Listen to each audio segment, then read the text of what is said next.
क्या हमारा भाग्य पहले से लिखा होता है? हमारे भाग्य में जो भी कुछ घटता है वह पहले से तय है। दोस्तों, गरुड़ पुराण में बताया गया है कि मनुष्य के भाग्य में जो भी कुछ जन्म से मृत्यु तक जो भी घटना घटता है वह पहले से तय होता है। दोस्तों, मृत्यु और जन्म ही एक ऐसा सत्य है जिसे कोई टाल नहीं सकता है, पर दोस्तों हम यह नहीं जान पाते हैं कि हमारा भाग्य हमारे से जन्म से पहले ही लिखा होता है या जन्म के बाद। लेकिन गरुड़ पुराण में जन्म मरण कर्म के बारे में विस्तृत रूप से जानकारी दिया गया है। तो आइए शुरुआत करते हैं गरुड़ पुराण की उस ज्ञानवर्धक प्रस्तुति की कि मनुष्य का भाग्य कब लिखा जाता है। क्या मनुष्य भाग्य उसके जन्म से पहले लिखा जाता है या जन्म के बाद? नमस्कार दोस्तों, स्वागत है हमारे इस चैनल ज्ञान सागर पर। मित्रों, गरुड़ पुराण की इस ज्ञानवर्धक प्रस्तुति में आप खो जाए उससे पहले हम आपको बता दें कि इस वीडियो को आधा अधूरा देखने की गलती बिल्कुल भी नहीं करें, क्योंकि यह गरुड़ पुराण की ज्ञानवर्धक प्रस्तुति है जो आपके जीवन से जुड़ी हुई है। गरुड़ पुराण की इस रहस्यमय ज्ञान को जानने के बाद आपके जीवन से जुड़ समस्त लोभ क्रोध मोह दुखों का अंत होगा। मित्रों, भगवान श्री कृष्ण कहते हैं कभी भी किस व्यक्ति को गरुड़ पुराण की बातों को आधा अधूरा नहीं सुनना चाहिए, क्योंकि आधा अधूरा ज्ञान हमेशा विष के समान होता है। इसलिए मित्रों, आपसे यही आग्रह है, आप इस वीडियो को बिना स्किप किए अंत तक जरूर देखिए। साथ ही इस वीडियो को एक लाइक करके चैनल को अवश्य सब्सक्राइब कर लीजिए। और हाँ दोस्तों, कमेंट बॉक्स में जय श्री कृष्णा लिखकर ईश्वर को आप अपना आभार व्यक्त जरूर कर दीजिए। इससे आपके जीवन से सभी दुखों का अंत होगा। आइए दोस्तों, जानते हैं गरुड़ पुराण में श्री कृष्ण ने बताए हैं कि हर मनुष्य के जीवन में जो भी कुछ होता है वह जन्म पहले से तय होता है, उसे कोई टाल नहीं सकता है। दोस्तों, गरुड़ पुराण हमें जन्म मरण से लेकर वर्तमान जीवन कैसे जिए ये सभी चीज़ों के बारे में सिखाते हैं। आइए दोस्तों, आज हम एक कथा के माध्यम से जानते हैं कि हमारा भाग्य जन्म से पहले लिखा जाता है या जन्म के बाद। जो गरुड़ पुराण स्कंद पुराण के द्वारा बताया गया है, जो श्री कृष्ण ने स्वयं नारद को बतलाया था। आज हम उन्हीं की कथा को जानेंगे। मित्रों, एक समय की बात है, द्वारका नगरी में एक दिन श्री कृष्ण अपने दिव्य आसन पर बैठे हुए थे। तभी देव ऋषि नारद नारायण नारायण का जाप करते हुए उनके पास पहुँचते हैं और उन्होंने प्रणाम करके और बोले, हे प्रभु, आप त्रिकालदर्शी हैं। मैंने सुना है कि जो जीव मनुष्य जन्म लेता है क्या उसका भाग्य पहले से लिखा होता है? हे प्रभु, मैं जानना चाहता हूँ कि मनुष्य के साथ जो कुछ घटना घटित होता है वो उसके जन्म से पहले तय होता है या वो पिछले जन्म का भोग भोगता है?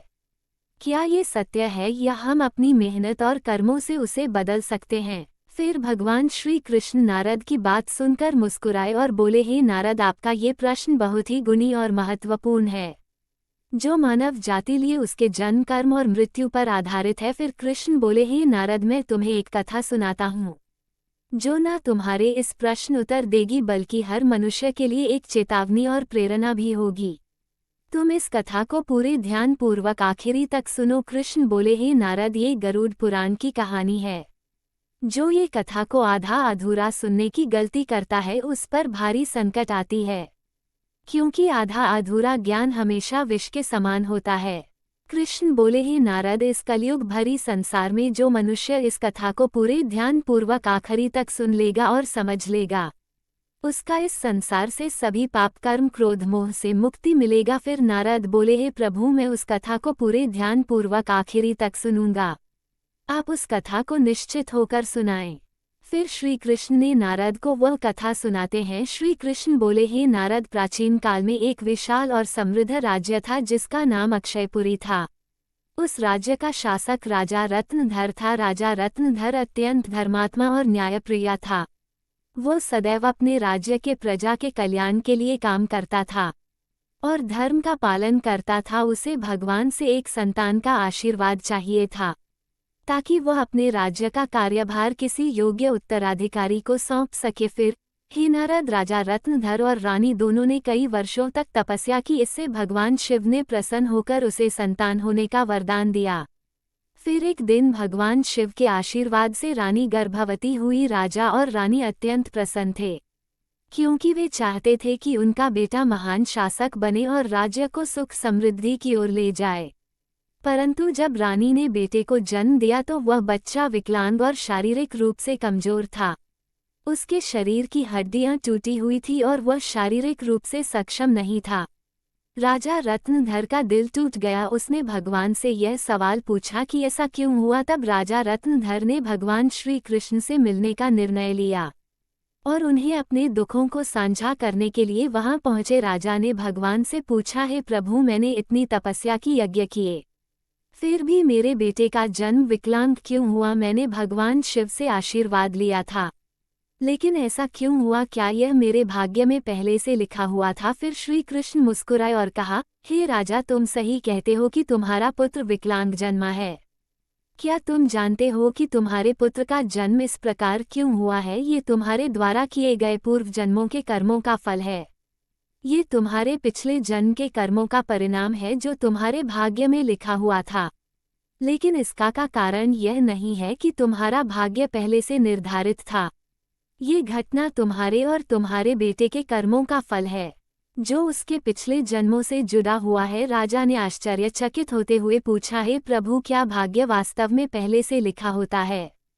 श्री कृष्ण ने कहा, जन्म, मृत्यु और जीवन के उतार चढ़ाव पहले से निर्धारित होते हैं, लेकिन हम जो कर्म करते हैं वो हमारे भाग्य को बदल सकते हैं। जिस दिन तुम्हारे बेटे का जन्म हुआ उस दिन तुमने एक विशेष संतान का वरदान प्राप्त किया था, लेकिन उस संतान को चुनौतियां मिलना जरूरी था ताकि वह अपने जीवन में धैर्य, साहस और पराक्रम को विकसित कर सके। लेकिन उसका भविष्य केवल उस समय के कर्मों से नहीं होता है, बल्कि यह तुम्हारे पिछले जन्मों के कर्मों का परिणाम है। श्री कृष्ण ने राजा रत्नधर से कहा, हे राजन, भाग्य और कर्म में बहुत गहरा संबंध है। हमारे कर्म ही हमारे भाग्य का निर्माण करते हैं। यही कारण है कि हमें जीवन में अपने कर्मों को सदैव धर्म और सत्य के मार्ग पर रखना चाहिए। श्री कृष्ण ने कहा, हे राजन, जो कुछ भी तुम्हारे जीवन में घटित होता है वह तुम्हारे पिछले जन्म के कर्मों का परिणाम है। यदि तुम्हारा बेटा विकलांग जन्मा है तो यह उसकी आत्मा के पिछले जन्म के कर्मों का फल है।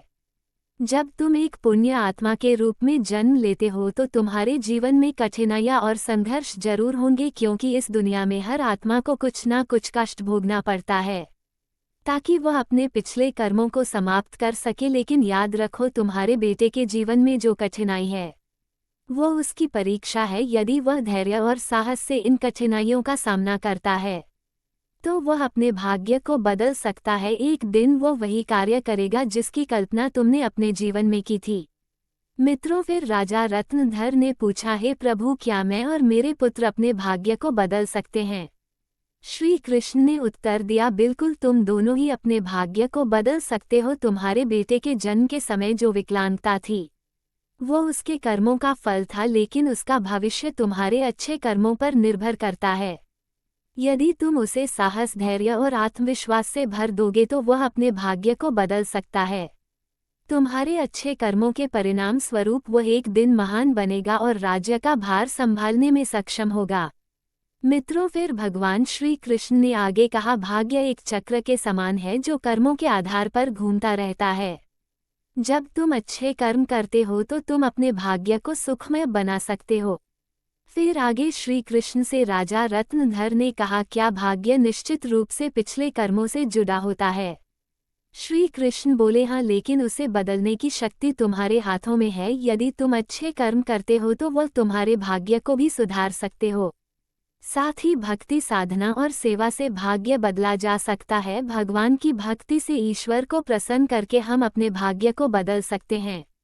अगर तुम अपने पुत्र को साहस और आत्मविश्वास से जीवन के संघर्षों का सामना करने की शिक्षा दोगे तो वह अपने भाग्य को बदल सकता है। राजा रत्नधर ने भगवान श्री कृष्ण की बातों को पूरी तरह से आत्मसात किया और अपने पुत्र को शिक्षा देने का संकल्प लिया। उसने अपने पुत्र को कठिनाइयों के बावजूद साहस और विश्वास के साथ जीवन जीने की प्रेरणा दी। समय के साथ उस विकलांग पुत्र ने अपनी आत्मविश्वास और कठिनाई से लड़ते हुए समाज में महत्वपूर्ण स्थान प्राप्त किया। उसकी संघर्ष और साहस ने राज्य में उसका सम्मान बढ़ाया। कृष्ण बोले, हे नारद, तुम ये समझो कि भाग्य एक निरंतर प्रक्रिया है जो कर्मों के आधार पर बदल रहती है। जो लोग जीवन में अपने कर्मों को सुधारते हैं और भगवान की शरण में जाते हैं उनका भाग्य भी बदलता है। ये केवल कर्म ही नहीं है बल्कि यह जीवन के संघर्षों और कर्मों का परिणाम है। मित्रों, फिर श्री कृष्ण ने नारद से कहा, ये कथा हमें ये सिखाती है कि जीवन में जो कुछ भी घटित होता है वो हमारे पिछले कर्मों का फल है। भाग्य और कर्म का कोई निश्चित प्रारूप नहीं है। हमारा कर्म हमारा भाग्य को बदल सकता है। मित्रों, गरुड़ पुराण हमें सिखाते हैं, यदि हम अच्छे कर्म करते हैं और सत्य की राह पर चलते हैं और ईश्वर के ध्यान करते हैं तो हम अपने जीवन की दिशा बदल सकते हैं।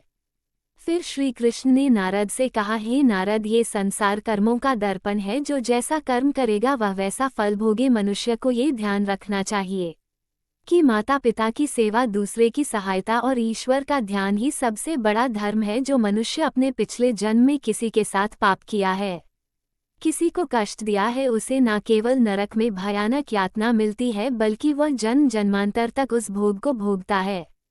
लेकिन जो अपना कर्म सुधारते हैं वो इस चक्र से मुक्त हो सकता है, क्योंकि यह संसार एक अवसर है। धर्म, सेवा, सत्य ही मनुष्य का जीवन है। मनुष्य को ये समझना चाहिए कि मृत्यु के बाद के उसके अच्छे कर्म ही साथ जाते हैं। मित्रों, ये कथा हमें ये सिखाती है कि हमारे भाग्य पिछले कर्मों का फल है। हर पाप का दंड, हर पुण्य का फल निश्चित होता है। हे मनुष्य, तुम अपने कर्मों पर ध्यान दो, स्वार्थ, पाप और अहंकार को त्यागो, धर्म, सत्य और सेवा को अपनाओ, क्योंकि यही जीवन का सबसे बड़ा सत्य मार्ग है। मित्रों, श्री कृष्ण ने इस प्रकार नारद को गरुड़ पुराण के रहस्य को बताया। मित्र, भाग्य निश्चित रूप से जन्म से पहले लिखा जाता है, लेकिन हम अपने जीवन के संघर्ष, सत्य, धर्म और ईश्वर की भक्ति से हम अपने भाग्य को बदल सकते हैं। मित्रों, गरुड़ पुराण में भाग्य का लेखा जोखा और कर्मों के बारे में उल्लेख मिलता है। पर दोस्तों, मनुष्य अपने कर्मों, संघर्ष और ईश्वर की भक्ति से हम अपने जीवन को बदल सकते हैं। मित्रों, गरुड़ पुराण हमें सिखाते हैं कि जीवन एक बोया हुआ खेत की तरह है। मनुष्य खेत में जो बीज बोते हैं वही फल मिलता प्राप्त होता है। उसी प्रकार मनुष्य अपने जीवन में जो कर्म करते हैं उसका अगले जन्म में उसी रूप से फल भोगता है। इसलिए दोस्तों, गरुड़ पुराण में श्री कृष्ण कहते हैं कि जब मनुष्य का जन्म होता है तो उसके पिछले कर्मों के आधार पर उसका भाग्य उसके जन्म से पहले लिखा जाता है, और उस मनुष्य के साथ वही होता है जो उसके जन्म से पहले उसके भाग्य में लिखा हुआ है, जिसे कोई टाल नहीं सकता है। परंतु सत्य, धर्म और सेवा से ईश्वर को प्रसन्न कर हम अपने भाग्य को बदल सकते हैं। हिंदू धर्म का सबसे बड़ा धर्म ग्रंथ गरुड़ पुराण है, जिसमें मनुष्य के जीवन, मृत्यु और भाग्य कर्मों के बारे विस्तार रूप से बताया गया है। ये पुराण हिंदू धर्म के 18 महापुराण में से एक है और इस पुराण में जन्म, मरण से पुनर्जन्म, कर्म और आत्मा के मार्ग के बारे में पूरे विस्तार से बताया गया है। दोस्तों, गरुड़ पुराण के अनुसार मनुष्य का भाग्य उसके पिछले कर्मों पर निर्भर करता है। गरुड़ पुराण, जो विष्णु पुराणों के प्रमुख ग्रंथ में से एक है, ये पुराण जीवन के रहस्यों और मानव के कर्मफल के बारे में बताया गया है। गरुड़ पुराण में श्री कृष्ण को साक्षात भगवान विष्णु के अवतार माने जाते हैं। दोस्तों, गरुड़ पुराण में श्री कृष्ण कहते हैं, मनुष्य अपने जीवन में अच्छे कर्म और सत्य मार्ग पर चलकर ईश्वर को प्रसन्न कर हम अपने भाग्य में होने वाले घटना से बच सकते हैं और आने वाले भाग्य को हम बदल सकते हैं। मित्रों, गरुड़ पुराण में श्री कृष्ण ने मनुष्य को जीवन जीने के लिए 3 मुख्य उपदेश दिए हैं, जिन पर चलकर हम अपने भाग्य के कर्मों को बदल सकते हैं। दोस्तों, आप इस वीडियो को अंत तक जरूर देखिए, क्योंकि यह सारी जानकारी गरुड़ पुराण के द्वारा बताया गया है। इस वीडियो को बीच में छोड़कर जाने की गलती बिल्कुल भी नहीं करें, इसलिए इस ज्ञानवर्धक प्रस्तुति को अंत तक जरूर देखिए। आइए जानते हैं। नंबर 1, अपने धर्म का पालन करना। मनुष्य का जन्म किसी खास उद्देश्य के लिए होता है। जो मनुष्य अपने पिछले जन्म पाप किया है वो इस जन्म में भी उस पाप का भोग भोगता है, क्योंकि मनुष्य के जन्म से पहले उसका जन्म से मरण तक का भाग्य पहले तय होता है। इसलिए दोस्तों, गरुड़ पुराण में श्री कृष्ण ने बताया है, मनुष्य को हमेशा धर्म, सत्य का पालन करना चाहिए। इससे हमारे पिछले जन्म के पाप से बच सकते हैं। ईश्वर की भक्ति से हम अपने जीवन बदल सकते हैं। हम सभी ऊंचाई तक पहुंच सकते हैं। दोस्तों, ये जीवन एक अनमोल उपहार है, आप इसे व्यर्थ ना जाने दें। सही कर्म और धर्म का पालन से हम अपने जीवन को अगले जन्म में होने वाले घटना से बच सकते हैं। ये न केवल आपके लिए है बल्कि इसे पूरे समाज और दुनिया के आप प्रेरणा का स्रोत बन सकते हैं। नंबर 2, माता पिता सेवा और आदर करना। दोस्तों, गरुड़ में श्री कृष्ण कहते हैं कि मनुष्य को हमेशा अपने माता पिता को सेवा करनी चाहिए, क्योंकि माता पिता के ही चरणों से तीनों लोगों का स्वर्ग है। जो लोग माता पिता को नहीं मानते, नहीं उसका आदर करता है, उसे न केवल नरक में भयानक यातना भोगनी पड़ती है बल्कि उसके अगले जन्म में भी भारी संकट भोगना पड़ता है, और उस मनुष्य अपने पाप का परिणाम जन्म जन्मांतर तक उस कर्म का भोग को भोगता रहता है। नंबर 3, अहंकार। दोस्तों, गरुड़ पुराण में श्री कृष्ण ने बताया है मनुष्य का सबसे बड़ा शत्रु उसका अहंकार होता है। जो मनुष्य को अपने कर्मों से दूर कर देता है, जिस मनुष्य के मन में अहंकार प्रवेश कर लेता, वह मनुष्य अपने जीवन को उस ओर ले चला जाता है जहां उसे संकट के सिवा कुछ और नहीं मिल पाता है। उस व्यक्ति को न केवल नरक में भयानक यातना भोग है बल्कि वह व्यक्ति अपने आने वाले भाग्य को भी नरक की ओर ले जाता है। इसलिए मनुष्य को हमेशा सत्य, धर्म और प्रेम की भावना रखना चाहिए।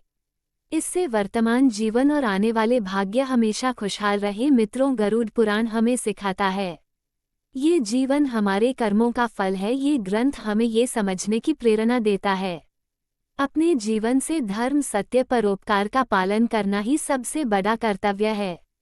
आत्मा की मुक्ति और अगले जन्म उच्च योनि प्राप्त करने के लिए मनुष्य को अपने कर्मों का ध्यान रखना चाहिए। मित्रों, गरुड़ पुराण हिंदू धर्म के महान ग्रंथों में से एक, यही हमारे जीवन को सही दिशा में चलने का ज्ञान देता है, जो हमें ये सिखाता है कि मनुष्य का भाग्य उसके कर्मों और ईश्वर की इच्छा का परिणाम होता है।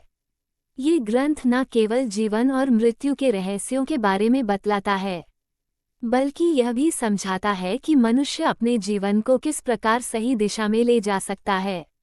गरुड़ पुराण में मनुष्य के जन्म मरण से लेकर वर्तमान जीवन कैसे जिए, इन सभी चीजों के बारे में विस्तार से वर्णन किया गया है।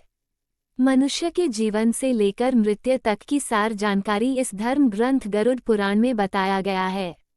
मनुष्य जीवन में जो कुछ घटित होता है वह हमारे पिछले जन्म का फल है। दोस्तों, गरुड़ पुराण हमें ये सिखाता है कि भाग्य केवल कर्मों का फल है। भले ही भाग्य जन्म पहले से लिखा हो, पर हम अपनी कर्म से इसे बदल सकते हैं। मित्रों, जीवन एक दुर्लभ अवसर है जिसे सही दिशा में ले जाकर हम आत्मा को मोक्ष की ओर अग्रसर कर सकते हैं। धन्यवाद दोस्तों, गरुड़ पुराण के द्वारा सभी बतलाए गए बातों को अवश्य ध्यान में रखें और सत्य की राह पर चले। इससे आने वाले जीवन अत्यंत सुखद हो। और दोस्तों, वीडियो अच्छा लगा हो तो इस वीडियो को लाइक करके कमेंट में जय श्री कृष्ण जरूर लिख दीजिए, और हमारे इस चैनल ज्ञान सागर को अवश्य सब्सक्राइब कर लीजिए ताकि हर एक नया वीडियो आप तक तुरंत पहुंचे। धन्यवाद। हर हर महादेव। ओम नमः शिवाय। राधे राधे।